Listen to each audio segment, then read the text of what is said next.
you all for stepping in. That door does lock apparently, so if anybody's locked out, I just ask that you just hit the door and open it. Let's go ahead and hit the first slide. To clarify the confusion initially, Tiber Creek is our parent company, historically a government contractor, focused in on low-code, no-code software for the DoD. They've done such an excellent job, they had downtime. They told the developers to create a tool that would automate some of their compliance, some of their ATO. By creating that, we had a bunch of partners that were interested in us doing their ATOs and their compliance work. So we continued to develop this tool and eventually reached the point where, hey, you guys do it yourself. Yes, ma'am? What's an ATO? Authority to operate. Okay. It's what any contractor is going to need to operate with certain Federal contracts? with certain federal contracts. They're going to need an authority to be able to do that. And it's a long, tedious process, similar to compliance. So Tiber Creek, you can learn more about. They're doing awesome work. We are IntelliGRC, the product of, and now commercially available, so everybody can do their own cybersecurity compliance. Eventually, we want to reach the point where we become the TurboTax of cybersecurity compliance. So you won't need to hire an assessor. You'll be able to understand some of this stuff in-house, at least a little bit. Let's go ahead and hit the next. So rather than promoting the tool, which is obviously incredibly awesome, and you guys should go check it out in your free time, I'm happy to talk about it. I wanted to talk about the people, and one of the biggest issues in cybersecurity is the workforce gap.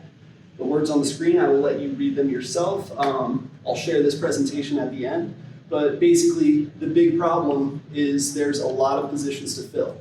We're some 300,000 people short of having a good enough cybersecurity team across the nation. Once we reach that threshold, we'll probably need to triple it to catch up to AI and threat actors. So yeah, go ahead and hit the next one. Here's a common example. You see people that have requirements for jobs that just aren't feasible. This is a little bit of a meme, but in all seriousness, this person did reach out and say, I saw a job, required 4 years of experience in Fast API. I couldn't apply as I only had 1.5 years of experience since I created that thing. So you've got very expensive skill sets, high demand with low supply, job qualifications that do not promote entry into the positions. That's where we've worked with Dan O'Brien, with Blue Ridge Community College, and we've got some awesome graduates from it. We originally started the program with Go Virginia to hire rural Virginians, train them in cybersecurity, release them into other companies' workforce, having introduced them to our tool so they could go be our champions at other positions. Jay is a living testament to that. We also have some in the audience, Roberto, and a lot of them are familiar with Dan and they've been through the class, and we hope to bring on more because our partners are asking us for the same. So at this point, I will take a quick pause and let Jay explain his past. What did you do before cybersecurity?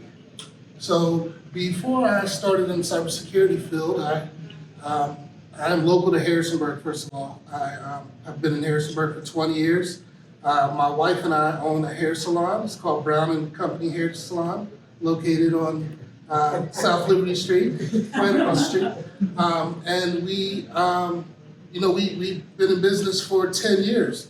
This was prior to COVID. I was working there and I had an issue. I couldn't figure out how to get my computers at the shop to talk to my computer at home so that I could do some of that work that I have to do 24/7, but at home. And so I went to Blue Ridge, and I had the thought, look, I know I can do this myself. I know I can figure this out if I just have somebody show me the steps to do it. And so I took a course at Blue Ridge. In that course, I really found that I had a knack for it. I really liked it. I actually took Mr. Richardson's course at Blue Ridge, and I worked with Dan O'Brien, and I was kind of put on a track to join these guys at Tiber Creek. I went through the Go Virginia grant. It's something that if you have a interest in cybersecurity and IT, it is a great track for you because not only does it give you the background education for IT, it also pushes you into a job field. And so by gaining the certificate And by taking the course, I met up with the Cyber Creep guys, and I started doing compliance work.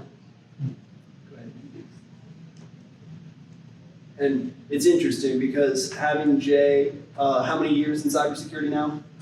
This is my 4th year. And Roberto, how many years? About 1.5. Okay. These guys, I am confident, will walk circles around some of these virtual CISOs and CISOs that I see up in Northern Virginia to say I'm worth $300,000 a year. The work that they do is obvious from their passion and their occupational maturity. So the solution is always to invest in the people. A lot of companies are scared to do this. You spend 6 months trying to activate that employee, you train them, you use your resources, you take away from your work to help them understand what they're doing. Once they're certified, they're worth $30,000 more. They're gonna go to one of your competitors. So investing in the people is always important. You take a big risk, but you can have a great reward. Like I said, we were hoping to send these employees out into the world to be an advocate for IntelliGRC, but because of how awesome they have been to us, we're now coming back and wanting more employees for IntelliGRC. And our partners, they don't even want to go through this hiring and training platform. They want us to staff augment their capabilities because they're like, your GRC experts are better than ours. Let's use them. So check out the Go Virginia grant. The next iteration of that, I believe we're working on another one, right? Hopefully we'll have some good news tomorrow. But either way, we're constantly reaching out, looking for more people that are interested, and maybe it's just curiosity. If you think cybersecurity is something of interest, it's a great time to explore it. Tons of tech layoffs, but not so many in cybersecurity. Go ahead. So the requirements, you can see this good-looking fellow sitting right here. He is not allowed out because he is heads down on some heavy projects, and actually I think after this you have to go back to an audit that's going to be pretty important. One of the things that differentiates IntelliGRC from our competitors is that we have assessors that are also functional analysts. So in the compliance space in GRC, you've got a bunch of tools that have bells and whistles and do things, mostly to be attractive to the CEO who shows up to an event like this and says, hey, I bought a thing, implement it. That's all they care about, and that's all our competitors are caring about. We're focused differently. We want to make the assessor's life easier by creating a tool that can expedite the time it takes to do an assessment. In our first iteration with CMMC 1.0, we increased the time it took to do an assessment by over 325%. That's using automation, it's using seeded content. I'd be happy to get into that at another point, but let's go ahead and hit the next one. Can you tell me what an assessor does? Yes, so in the life of an assessor. Yes. So what we do is currently we work with companies that need to be compliant with federal regulation is called CMMC. CMMC is the certification, but the actual framework is called NIST 800-171. And it is a security framework that is set up to make sure that these organizations that work with DoD contracts are protecting the information that they're being privy to. And so what we do is we, for our part in it, what we do is we set up a meeting with these organizations and we go through an interview process to find out how they're handling the CUI, what they're doing with the CUI, where it's housed. And then we do some security scans on their information system, and we also do the assessment along with the security scans, and then we also do a presentation to them at the end of the assessment so that they understand where they stand compliance-wise. We give them a compliance score. The score is something that they need to upload into the DoD system. It's called SPURS.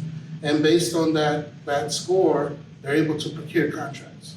Oh, okay. And what is CUI? CUI is controlled unclassified information. So it's not that we're dealing with organizations that have top secret information. We're dealing with organizations that are further down the chain, and because they're further down the chain, they become a target for cyber threat actors because they don't have the protection And that's why the federal government put this regulation in place so that they could bring their cyber maturity up so that if they are targeted, they won't have as many loopholes for them to exploit. Right, thank you. And one of the big differentiators with IntelliGRC is actually focusing on the underserved community in the defense industrial base. All of the bigs that we know, Booz, Deloitte, they have their systems locked down. They have their own security operation centers. But we work with small shops that don't even have computers. They've got filing cabinets, and honestly, they're more secure than most of us because of that, unless there's a fire. With the future of CMMC, right now we're going through the rulemaking process. We're going through one of our first official audits with the joint surveillance, where it seems the DoD is just as clueless as we are about the implications of. But we know historically NIST 800-171 is best practices in cybersecurity, and the interim rule is requiring that you upload your score, which is saying, I am this compliant with handling the confidentiality of this CUI. That CMMC, once the rulemaking is done, is going to require that everybody not only uploads their score, but has a good score. The DoD came out and told us they don't care what the score is, just upload it. So that's the current requirement, but once the rulemaking is done, there will be more. This is some feedback that we got from the team that went through the Go Virginia program, that the classes were conveniently scheduled, that they got to meet a lot of really good people that have been in the industry for a long time, people that have pivoted from a different career into the industry. They had access to great leaders like James and Dan O'Brien, and throughout the program, they were able to get a Cybersecurity Plus certification, and many of them got full-time positions in cybersecurity, where we're trying to keep up with giving them enough raises so they don't leave us. The outcome is we want more. We definitely want more. We're looking at growing our practice. Things are taking off for us. Right now, we're undergoing a big implementation that's going to scale at large, and we have partners that are very interested. So once we get some of these agreements in place, we're going to want a bunch of assessors. And the beauty of our tool is that we can take a junior analyst and allow them to give very senior level outputs by using reference architecture. So we know that if this IT infrastructure works for this company using these firewalls and they implemented it this way, we have the implementation statement that we can copy and say this should work for you too. This has passed an audit formally, so you should be able to do this too. The junior can go in and look at all of that information and learn without realizing it. They're cranking out some really good high-level deliverables, and then the senior level assessor, who costs a lot more, only has to spend a few hours on it. So it's mutually beneficial. As we're telling our story to people, we're trying to demonstrate our product to them, we end up always coming back to the employees. And it's so important because as soon as we start telling them about this Go Virginia program and the success we've had, they're like, we want that. We want you guys, we want your employees, we want what you're doing. So in addition to bringing more employees into Tiber Creek and IntelliGRC, we're looking at helping other states replicate what you guys have been able to accomplish here. So we're very happy to be a part of that. And yeah, if anybody that you know is thinking about getting into cybersecurity, there's never been a better time to do so.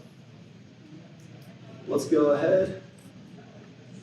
The contact us. Yes, we got through my slides incredibly quick because I don't like slides. So I wanted to keep most of the floor open for any questions that you guys have and sort of open it to discussion. We do have a couple of graduates from the program. We've got another one that I really want to hire and put in charge of our HIPAA program, which we're about to launch. So yeah, let's open the floor.